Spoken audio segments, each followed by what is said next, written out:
Welcome to the Sanity Project podcast, the place for internet technology professionals whose work-life balance plan has imploded. We are here to provide solutions that will help the IT pro live a sane, healthy, and prosperous life.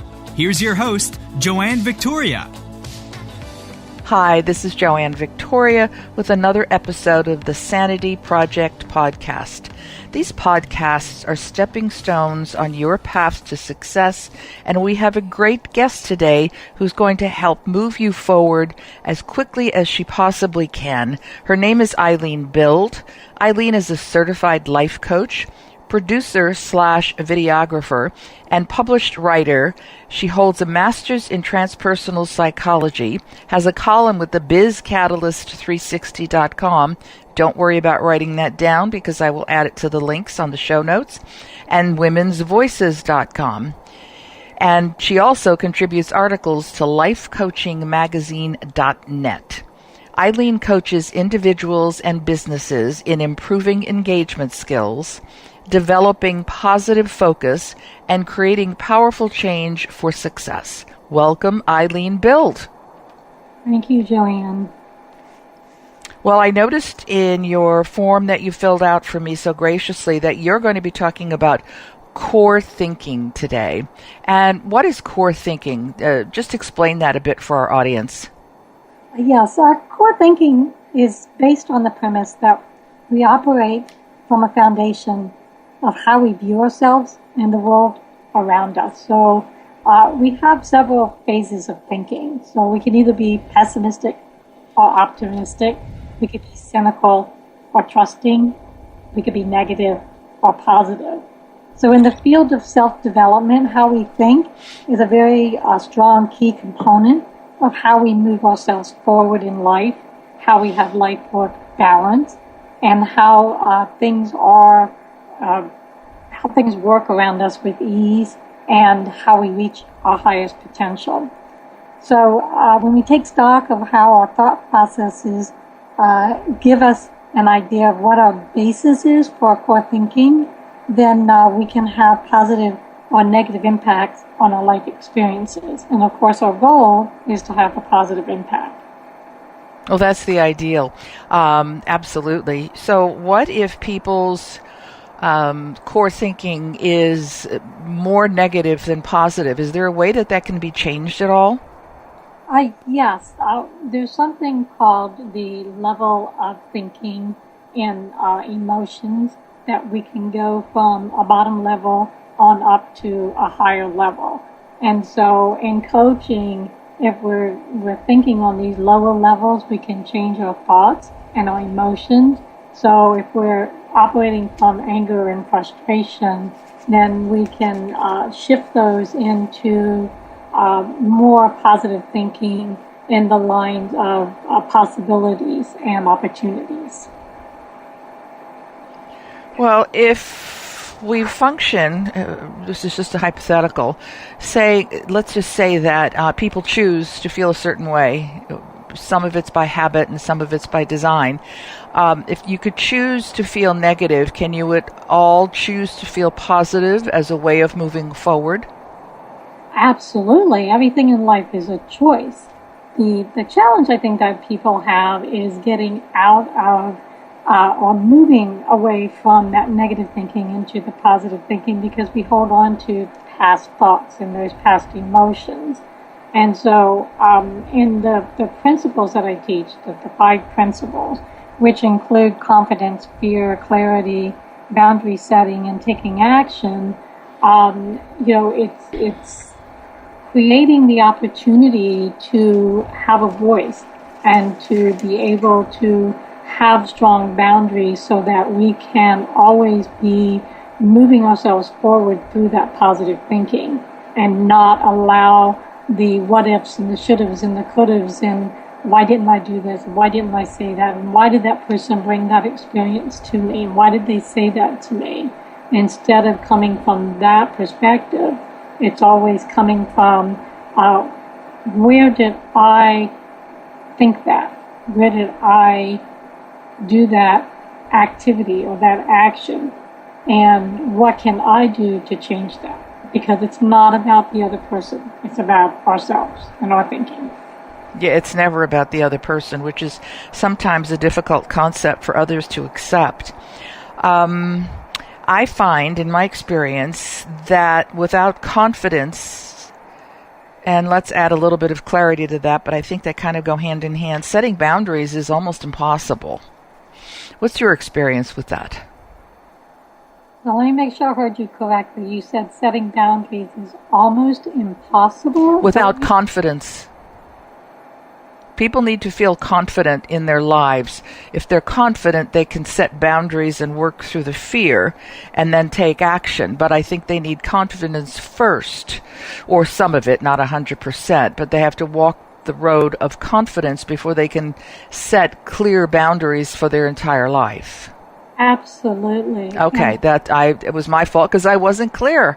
But that's I mean, it was in my head and I just had to get it through my mouth.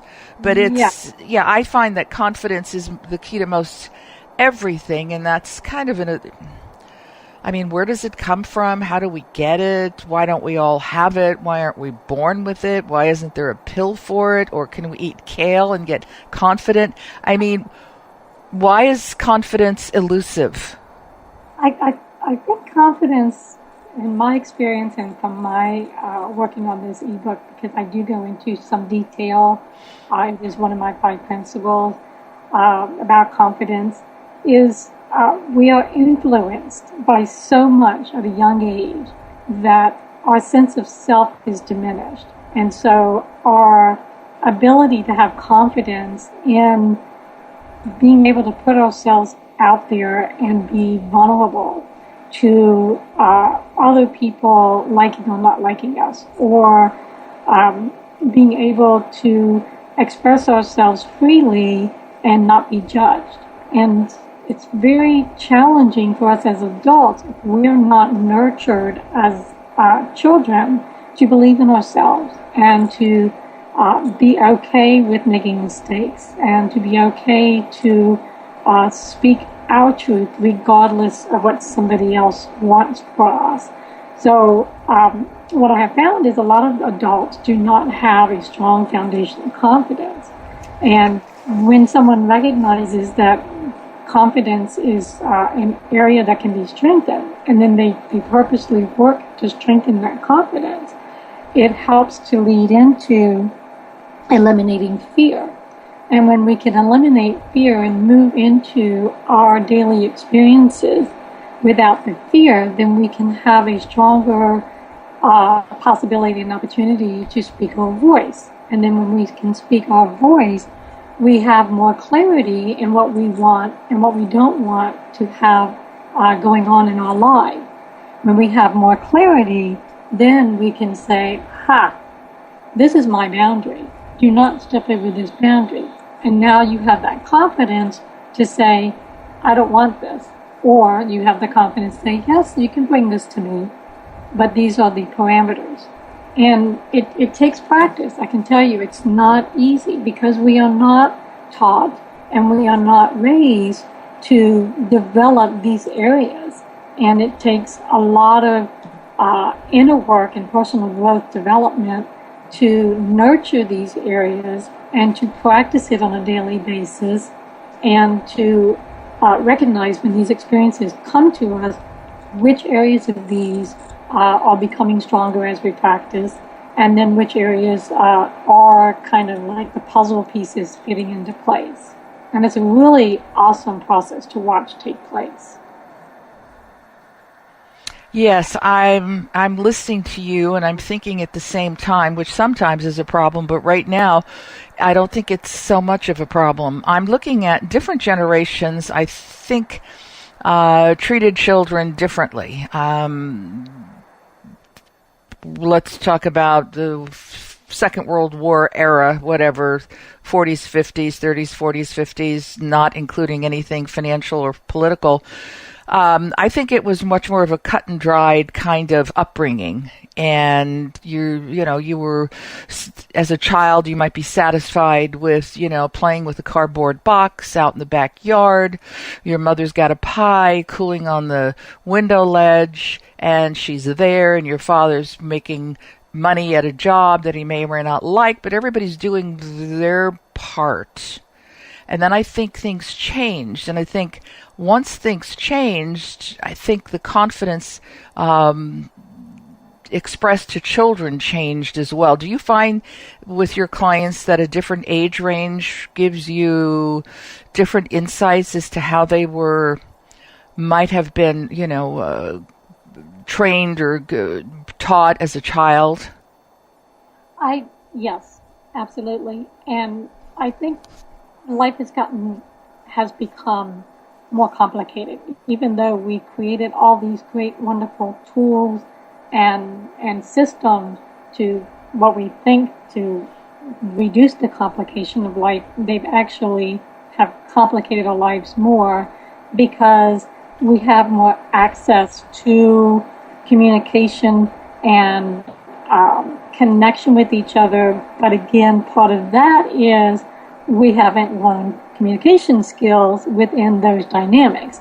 So there's all these structures that are in place, but again, we haven't learned how to connect and communicate within those structures. So we've gone from those simplistic connections and communications and interactions to now we have those more complex communications and connections and interactions, and yet we still are fumbling and struggling to understand who we are as individuals. And it doesn't matter what generation we've grown up in. I was just reading an article today of a leaflet that was left in my door about depression in children is like the highest it's been in a long, long time.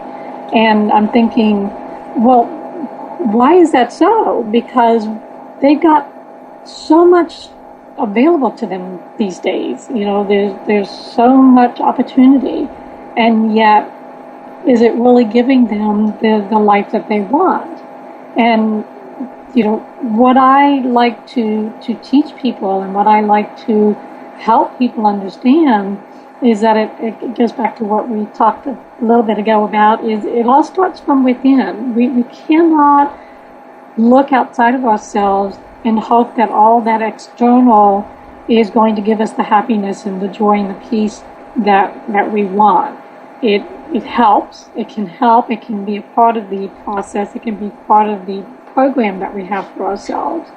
But ultimately, it goes back to the confidence and the fear and the clarity and the boundary setting that we create for ourselves, so that we have the autonomy to be our authentic self.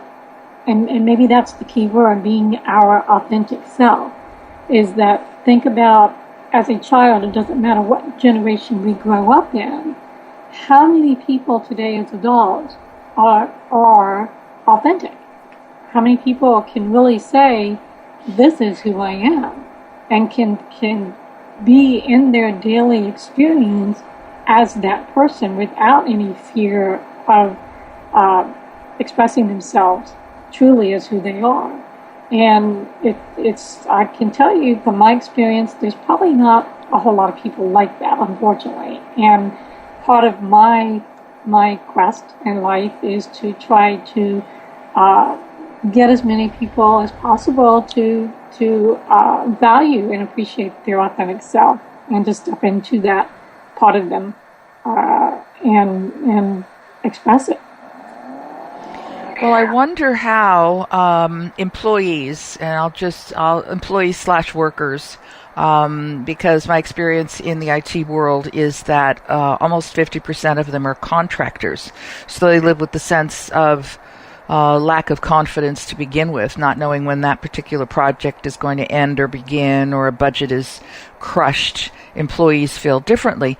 But how would people, internet workers, express their authentic selves on the job? And we're talking about the C levels down to, well, not necessarily entry level, because there really is hard to differentiate the entry level for IT. But these people they've got brains. They're smart. They know they're savvy in specific areas. Yet, how do they bring their authentic selves to the table at the office? Because they're dealing with lots of other personalities here. Right, and I have coached with IT professionals, and what I see is there's uncertainty, and when we face uncertainty, there's again fear of the unknown. And in order to overcome that is to change perspective and to look at the job in a different viewpoint. And it's to look at it as, how can I be my best in the time that I will be in this job?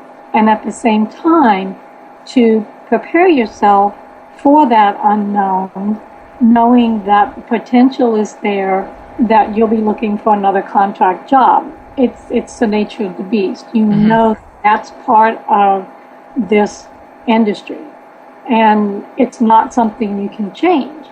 If a person is in contract work and they don't like that uncertainty, then perhaps it will benefit them to look at getting a full-time job where they don't have that fear of the uncertainty, and they know they have a full-time position. So it's all again, goes back to choice. What are we choosing? And a lot of the balance that I like to have people's mindset try to set into is life is not about have to. It's about choice. And if we can look at everything we do in life as a choice, and that choice is based on a feel-good percentage. And I read and I teach about this in the book as well, the ebook.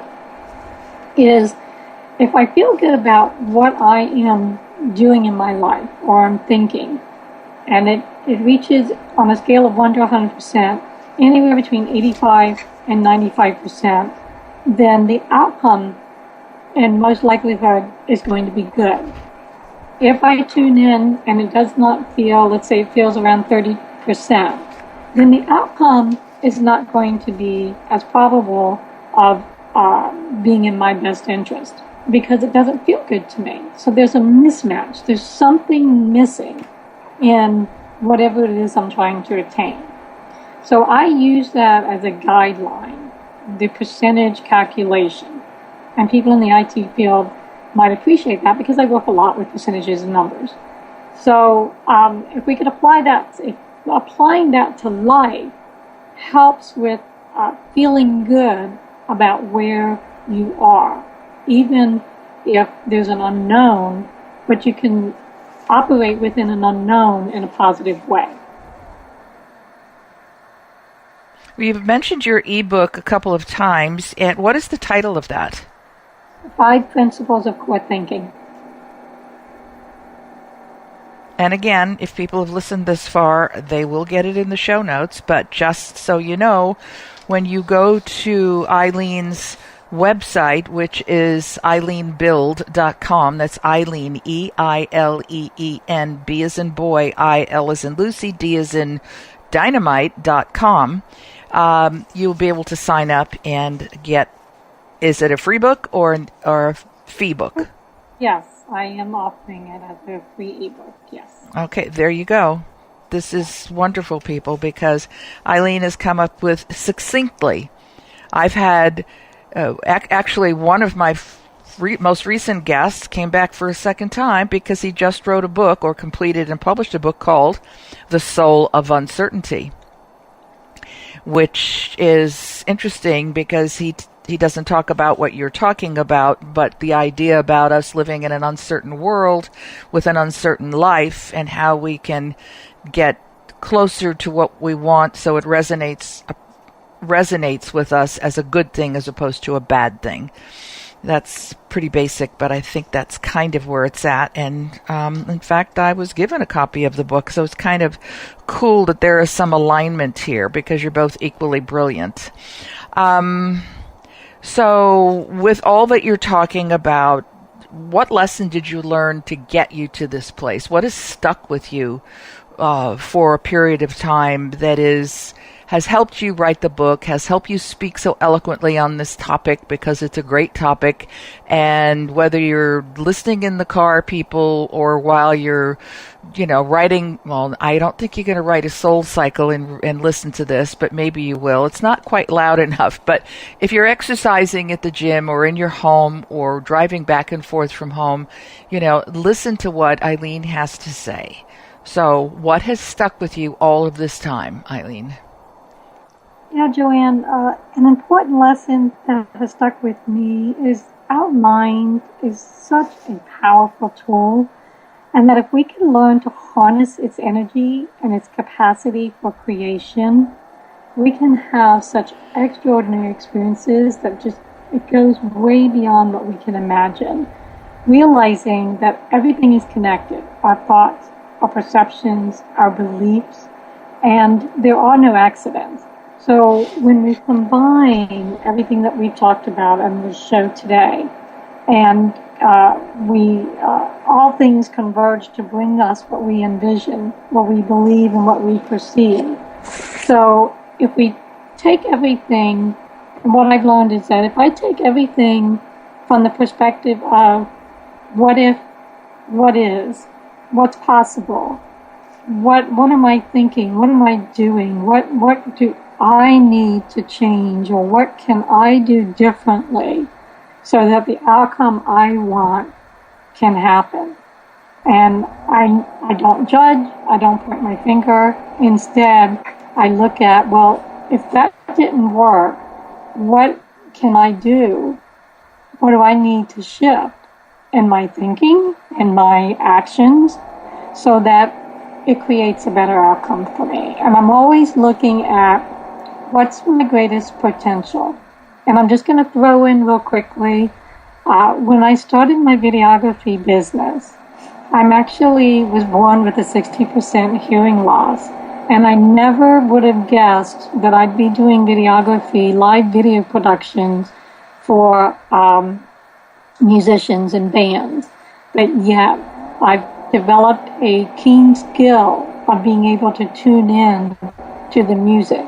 And I've been able to access a part of me to reach a higher potential of what my innate gifts and skills are. And it transposes into my coaching, because I'm able to help my client recognize we can always become better. We can always become a better version of ourselves.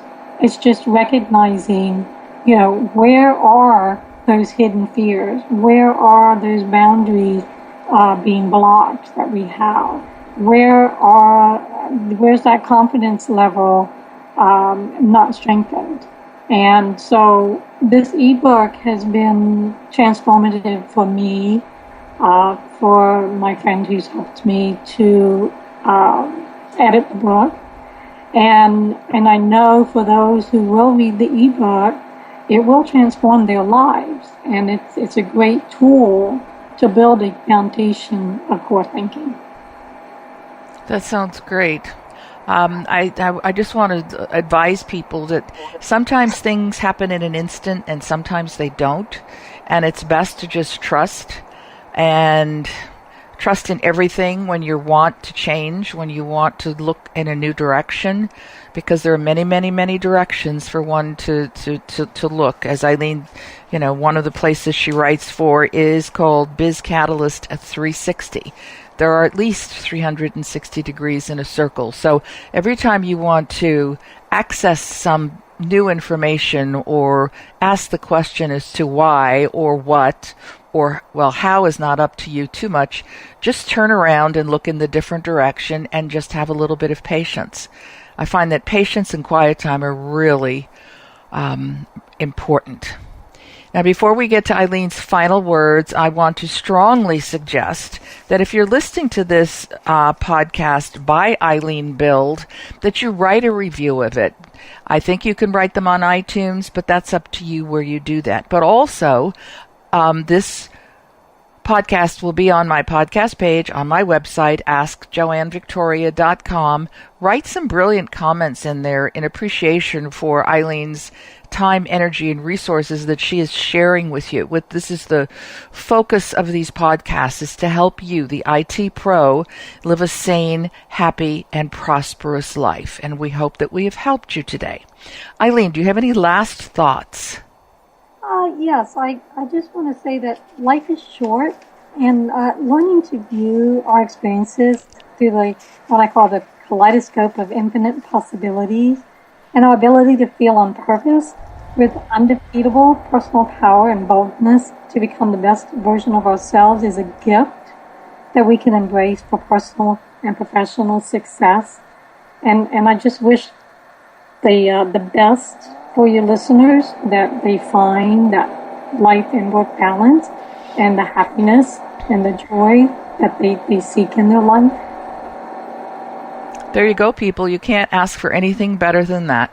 Well, thank you, Eileen Bild. We really appreciate you being here and helping our listeners, and I enjoy talking to you. We have fun.